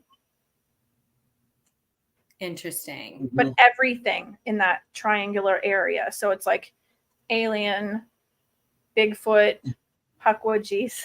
You would think that there would not be a lot of Bigfoot in Florida, but apparently it's like the number 3 place in the country for them. Skunk ape, Florida. Yeah. Yep, we call them skunk ape. But you would think because it's so hot that there wouldn't be a lot of them. But yeah, for whatever reason, the Ocala National Forest, that is a serious hot spot for them. And you know, I have mixed feelings about looking for these things because you don't know. Like, you don't know what their intention is. You don't know what they could do. And there's other types of cryptids that, you know, I've seen some shows where people are like absolutely terrified by encounters that they've had and they don't even know what it is. And it doesn't matter if it's day or night. Like the woods is a scary place. The woods is a scary place. And it's like, okay, well, you know, spiritually speaking, I use a lot of protection and stuff, but you kind of have to, I like to know what it is that I'm dealing with. You know, I'm like, do I need to shoot you? Do I need to energetically push you? Like, what do I need to do? I like to know what things are. And lately, I have seen a few what I would call UFOs. A UFO is an unidentified flying object. And I know they call it a, whatever they call it now. They changed the name. UAV or some, I don't know. Yeah. You know, UFO doesn't mean that, oh my God, it's an alien, but it was unidentifiable. And I saw one about a week and a half ago. And I mean, I'm like, what is going on? Like, seriously, what is going on? And I live in Florida. We don't have any basements. So that kind of sucks. And even if we did, it's not like they can't get you in the basement. But it's like, no, you don't know what their intention is. Yeah, we thought we seen one Saturday. We went to the Sleepy Hollow, Paracon. Yeah. And afterwards, we went out to eat. We went to the 76 house. I was with Ron Lourdes. Sam was there. April, Scotty, Giuseppe, the guy on my team. There's a couple other people there. But at the end, we end up leaving. Everybody left. It was just me, April, Sam, Ron, and Lourdes. We're talking in the parking lot. All of a sudden, Lourdes looks up, and there was like a line of lights up in the sky, and they were blinking, and it was like, what the hell is that? It didn't look like an airplane, didn't have no sound or anything. And then all of a sudden it just disappeared. I took a picture of it. April took a little video of it. And then I think we found out later on it was that space station by what's his name? SpaceX? The guy who owns Tesla. Yeah. SpaceX. Elon. SpaceX. We found out later on it was SpaceX. So now if you're starting to see that in the sky, you know how many people are going to say, I see a UFO? I've seen people posting saying, you know, oh my God, I don't know what this is, whatever. And then, but it's a SpaceX launch, or, you know, it's a Starlink, you know. So he's causing some commotion because not everybody's able to recognize. Yeah. Right away, it was like we was worrying. Is that a UFO? I said maybe it's a comet because it had a tail. It was long and had a long tail. But they were all the spot. It wasn't like a streaming coming off, or a tail coming over or anything. It had like all equal lights going down, and it was going across. All of a sudden, it was gone. So it was like, whoa, what did we just see? So we were like, we seen a UFO, and then we realized it was this guy playing with his spaceships out there. What I saw about a week and a half ago, it was a very, very bright white light. And at the very bottom, it was green. And it was like swirling, but it looked like gas swirling. And so I'm like, I don't know what in the hell that is, but that has nothing to do with Elon. And there were people that came out of their house and they were like looking, and I'm just like, I'm just getting away from here and going home because I can't. Like, if this thing is going to land right now, like, I'm not about to deal with it. I just driven for, I don't even know how long. I was tired. I was like, now is not the time for me to be, meeting and greeting. No probes over here. Sorry. Yeah. But yeah, I mean, and now that's going to make a sensation out there. Everybody's going to start seeing more spaceships and aliens. And he launches regularly. I have Starlink, and I really like it. I go through hurricanes here, and this last hurricane, I did lose it when I lost power, but I didn't lose internet at all during the past 2 hurricanes. I have not lost internet connection at all. And so I'm like, yes. I would rather have internet than power. I have a generator. But yeah, for sure. Except for the fact that, I'm in Florida, and depending on the weather, like, I'm not trying to be sweltering in the heat. Like, that's not fun for anybody. Before I had the generator, there was one time, sorry, I'm opening my Liquid Death. I love those. Death. That's the one I get. They owe me money. I gave them a plug. Look, I got this right now. Ghost. I can't have energy drinks. They'll make me die. I can't. Yeah. Well, I'm on my version of I think I'm happening soon. So might as well enjoy myself. Between you two and me, I think we should definitely get some advertising money here. Yeah. Because I do like the Liquid Death. I drink the same one. I like the sparkling. I'm not too keen on the flavors. But I really like it. I think that it tastes very clean. I like sparkling water a lot. So yeah, I'm all about the Liquid Death. Yes. I'm all for it as well, just because of the name. Hi, Tam. Hi. So it's 9:15. You want to talk about your upcoming things or what you're doing right now? Oh my gosh, I don't even know what I'm doing right now. Sitting in your office right now. My brain is so mush right now, and I've got like so many irons in the fire right now. That's a good thing. It is, it definitely is. If you go on my Facebook page, there is a very, very interesting opportunity for people. I'm going to pull it up because I want to look at it. There's a very interesting opportunity if people want to be on a paranormal show, visiting some of the most haunted locations and participating in some challenges. And the losing teams will have to partake in some form of paranormal punishment, let's just say. And this is a raffle to be on this show. The recipient who wins will get a film contract, a cash prize, all expenses paid trip overseas. So you better have a passport, and you got to be 18 or over because we ain't taking babies on this thing. So, yes, that is on my Facebook page. And if anybody wants to go ahead and take a chance. How much is it? It's like $6. Well, we haven't announced it yet, so we might as well announce it now. Well, it's on my page, and it's on your page, and it's on everybody's page. So it's even on my page. It is? Yeah. Well, thank you. So it is a chance of a lifetime. It will be a US versus a UK team with celebrity teammates. The loser team will spend 24 hours in a haunted location. While they're in there, Dream for me. they will be doing love to do that. challenges and handling riddles to try to get out. So this is called Escape from the Paranormal.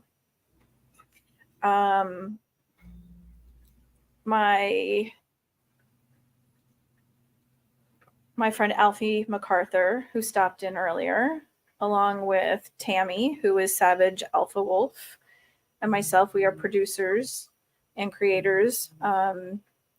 We are going to be in the US, possibly in Canada, possibly in Mexico, and then in the UK. Connie will be the host of the show.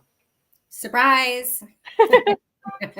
Alfie will be the UK captain, and David Childers will be the US captain.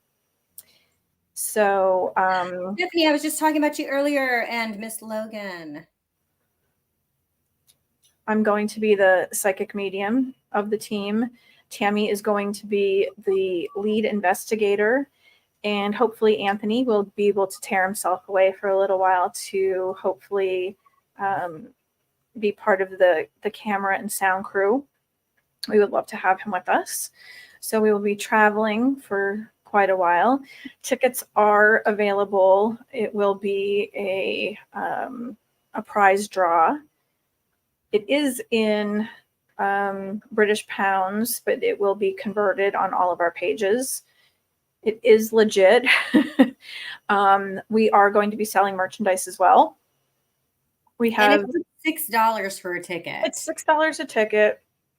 It is also, I think it's one ticket, 3 tickets. And the more you buy, the less you pay, probably. Right. There's a little discount that goes along with it. Yeah. So if you're in the UK, you will come to the US. If you're in the US, you will come to the UK. You will get to hang out with us and investigate with us. We will ramp up the activity so that it is terrifying and splendid. And then you get to be with a celebrity on your team. If you are the loser, you get to stay in the building for 24 hours unless you solve the puzzle.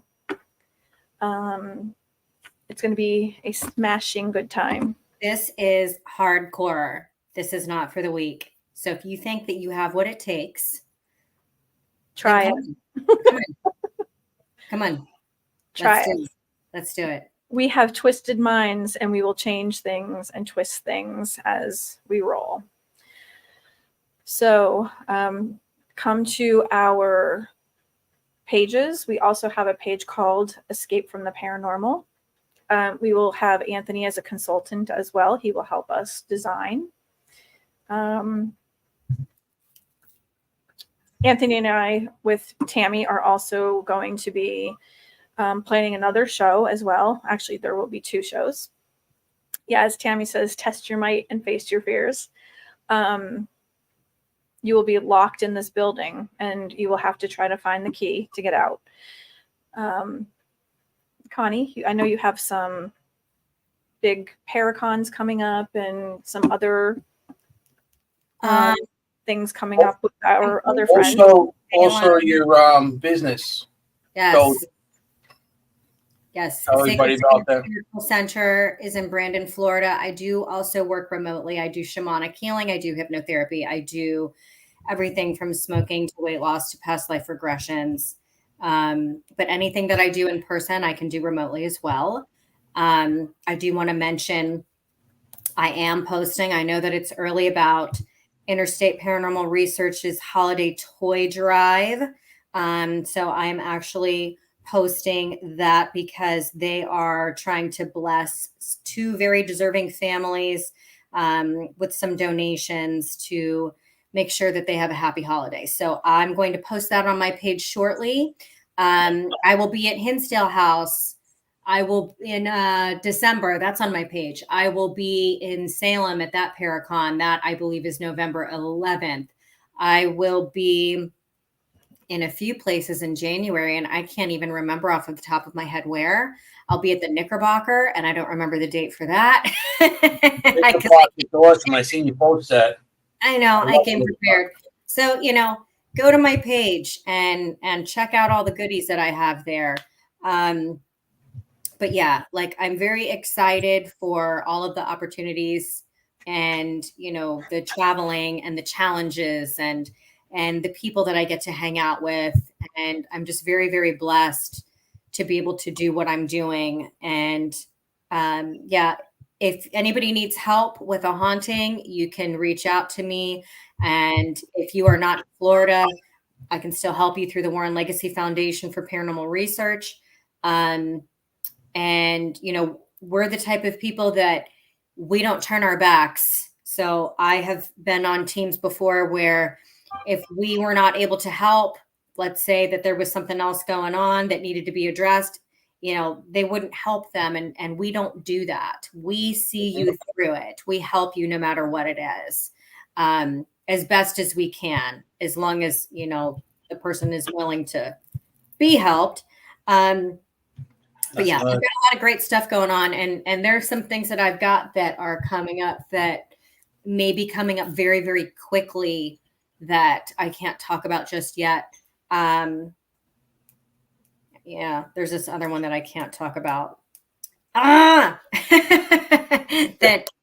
hate that? I have something cool next month, so it'll be released next month. And they can see you there. You've been in plenty of shows. Yeah. There's something that's going to be released fairly shortly, but I can't talk about that. But it's going to be really, really cool.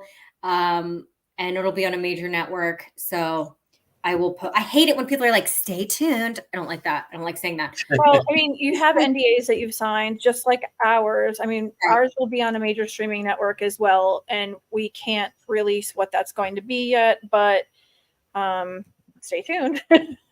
Right. And yeah, I see somebody's asking if I can remotely help. And yes, I do remote viewing. But I work in a team setting. So we go through a process. I have people reaching out to me like, hey, help me with this, help me with that. We have to go through a certain protocol in order to do that because I'm not able to handle all of that by myself because I am very busy and I do run a business. And but we do get people the help that they need and get them the help, as quickly as possible. So if somebody needs help, send me a message and I will, send you whichever direction I think we need to go in order to get the next steps rolling. And we don't charge for stuff like that. Like, if you need help with something paranormal, we don't charge for that. If you want to come see me for hypnotherapy or shamanic healing, yeah, you got to pay for it. And you shouldn't be doing anything for free if you're putting your energy into it. I have put in time, money, blood, sweat, and tears. I apprenticed for several years for shamanic apprenticeship. I have gone to school. I have there's just I don't know if you can see, probably not. I've got certificates all over my walls. That's just one wall. I've got 1, 2, 3 other walls with certificates on them. And I am missing a few others that I just haven't put up. I've gone through a lot. I'm not a self-proclaimed anything. Everything that I do, including mediumship, I have had mentors. I have really put a lot of time and energy and effort into it. As far as the shamanic stuff, I am not of the Peruvian heritage. I'm not Peruvian. However, the Caro shaman wanted their teachings to be brought to the West because they're a dying breed.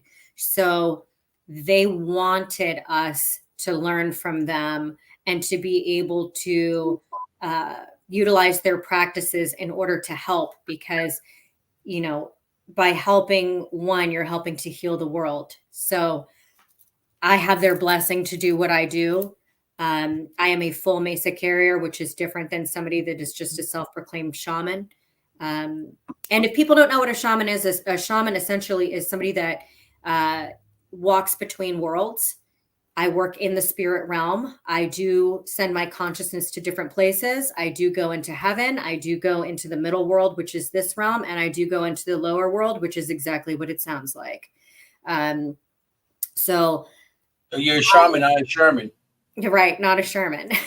So, and I wanted to mention this as well, because this was brought up the other day.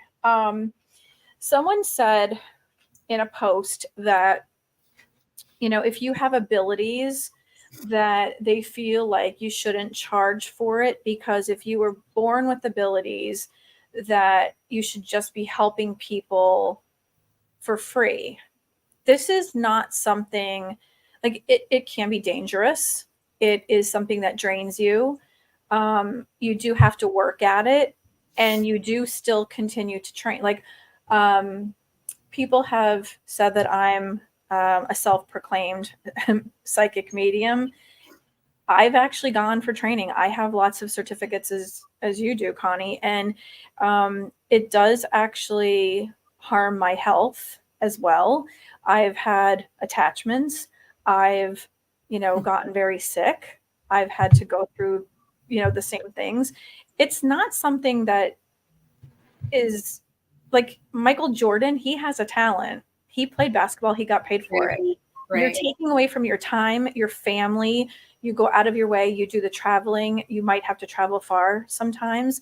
You know, if you're doing it for the sake of children or whatever, like if I do a full-blown investigation to try to help people, you know, release something from their home, I only charge for the documents that I go to get from a library or, you know, wherever I go to get that from. I may not charge for that, but I am going to charge for a psychic mediumship reading. Right, for sure. And like I tell people, you're talking about Michael Jordan. If I was a singer or if I was a musician, I would still have to have a vocal coach. I would still have to have, you know, a mentor or somebody that I would have to go to and pay in order to hone my skills. I'm using my time, I'm using my effort and my energy. And like you said, being away from family. So if other people are being paid for their talents that they have worked to build, then we should be able to do the same thing. Now, some things that I don't agree with, if you go to a medium and they're like, you know what, you have a curse, honey. I need $40 extra to remove it. You never do that. When I have people here, I have to remove attachments. I've had to do things like that. I'm not going to charge you extra for that. I think that that's absurd. Or I've had that happen. Say, oh, I need to go deeper to connect with this loved one. It's going to cost you another $50. Get the hell out of here. Come on. Like, no, that's not how it works. There are things that I've done for free, and I have no problem doing that. But I cannot do that every day. I have rent to pay in this place. I have bills to pay, and I don't charge a lot of money. I honestly don't. And I also am not one to be like, well, you need to have 5 shamanic healing sessions. I don't do that. You come to me as often as you feel you need to, or as little as you feel you need to, or you come once and that's it. I'm not here to tell you. If it's smoking or weight loss, I have set protocols for that because I know what works, because I've been doing this for a long time. So yes, I may say, okay, you need to come to me 3 times for this, but I don't stretch things out. And there are people, unfortunately, in the spiritual field that do things like that. Or, you know, I'll have somebody come to me and they'll say, my Reiki master said that my third eye is blocked. Well, did they unblock it? No. What do you mean? Like, what do you mean? What are you doing about it? What did they do about it? So are they telling you it's a process and it's going to take X amount of Reiki sessions? And I'm just like, that's not how it works. Yeah, I had someone in Gettysburg. I went to them and I had a specific question that I wanted to have answered. And I gave them just enough information to see what they could tell me. It was very specific information without any details. They kept asking me for more and more information, and I wouldn't give it to them. And they said, you need to come back to me tomorrow. Here's my card.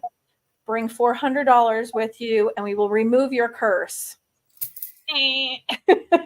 Survey says, get the hell out of there. I left crying hysterically, and I never went back.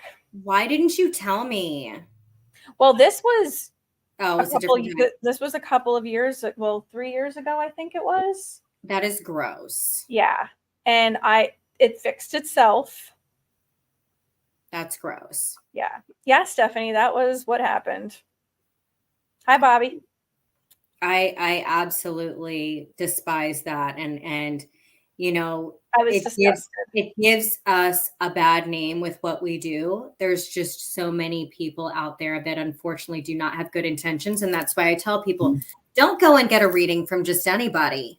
Don't do that. If somebody on Facebook is like, who wants a reading? No, don't do that. Don't just let anybody into your energy field. Get references. See what feels right.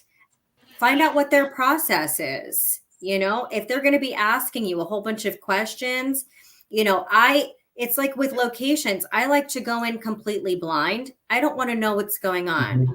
Yeah. I don't want the address. I don't want anything if I can help it. I don't even want their first name if they're making an appointment with me. Exactly. I love going in blind because I have such it like gives you a stronger connection, I feel. Yeah. As an investigator, I like to go in with some history. You know, we go in with history because as an investigator, yeah, I think that. As an investigator, because then not so much to see what's haunting you, just to know the history of the location, so I know what questions to ask the EVPs and everybody plays a different role. Like it's important for you to play that role. You know what I'm saying? But we have to play our role. Can I be an investigator as well if I need to? Sure. I can put on many different hats if I need to. Yeah, and as a psychic medium, when you go on an investigation, you still need not to know what's going on. Okay? Because you're going in, you're feeling the energy that's there, and you're feeling, as an investigator, you know, I'm sensitive, I feel stuff too, but I go into the investigation mode, and I need to know what happened. Well, not so much what happened, what the history is. Like I said, for EVPs to go into location, if I want to bring a trigger item, well, something like that. Like I said, I've been doing this a long time, so I've been, you know, I've been learning through the years and different locations and different equipment and stuff like that. But I like to go in with a little bit of knowledge. I mean, I don't need to know everything, but.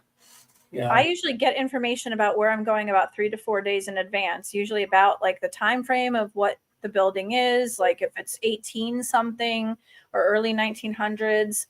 I get names in advance. So I like it's like a game to me. I like to test myself and see if I'm right. And I'll check with Anthony and I'll be like, this is what I'm getting. I'm writing it down.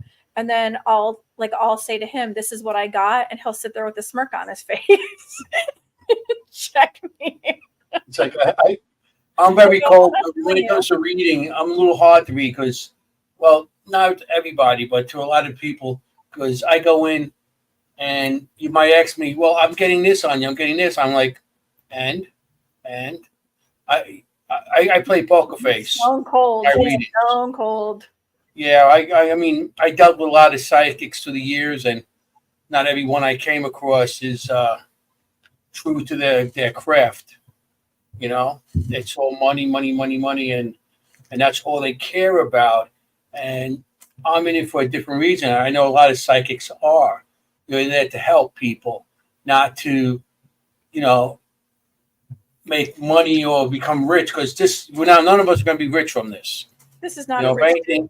It's mostly comes out of pocket.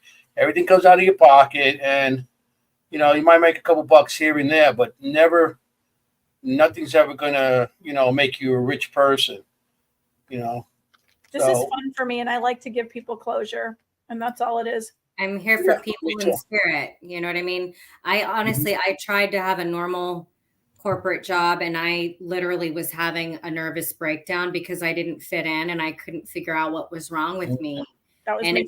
at first, like, I'm in the corporate world and I'm looking at everybody else. I'm like, what is wrong with these people? Like, how are you okay with this?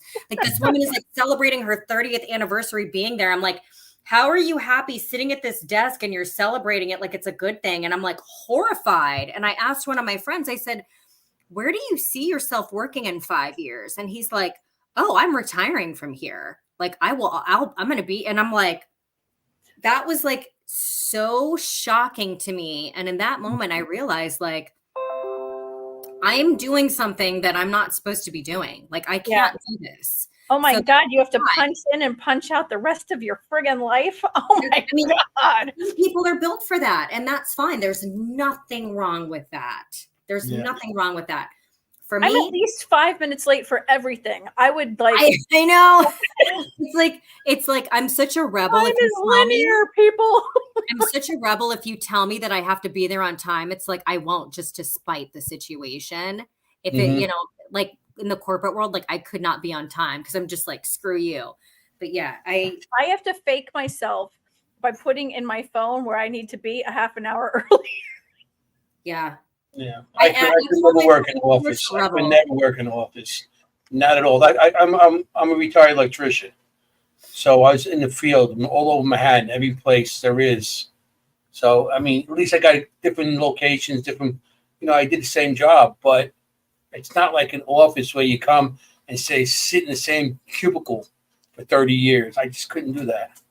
I consider myself to be a spiritual rebel because I still don't follow the rules and I still do what I want to do and how I feel it needs to be done. And that's just how it is. Like, I don't, you know, give me a rule book and I'm going to throw it out the window and do what I need to do. And that's just how it is. That's probably why we get along so well. Right? Follow your heart. You follow what you feel it's right about things, you know, which is good. You know, nothing wrong with that, especially in this field. Well, so. Everybody has somewhere to be. I don't want to hold everybody up. Cahni, thank you for being with us. Thank you for having me. Thank you. And finally meeting you too. Yes, I'm so glad that I was able to join you this evening. This has been probably like the highlight of my week because things have been very difficult for me this week. But, you know, everything is a lesson, moving forward, moving onward. And, you know, I have to go back to my job being the best Sherman that I can be. You're never going to live that down. I am not. You better be a good Sherman. Be a good Sherman. That's all you can say. The best Sherman you could be. Well, thank you, honey. We love you. And love you. You're always welcome back here. And I will probably talk to you tomorrow. Okay. Yeah. Have a good night. All right, everyone. This is Dimensions of the Supernatural. As usual, Thursday night, 7:30 to 9:30 p.m. Eastern Standard Time. And I'm Maureen Grudzinski. This is Anthony Simonelli, otherwise known as Mr. Fuhgeddaboudit. Hey, just want to tell you. Oh, you're going to do that. You got to be safe out there. Yeah, you always cut me off. You got to be safe out there. You want to look for ghosts, not be a ghost. Now, forget about it. Have a good night. Thank you, everyone. See you next week.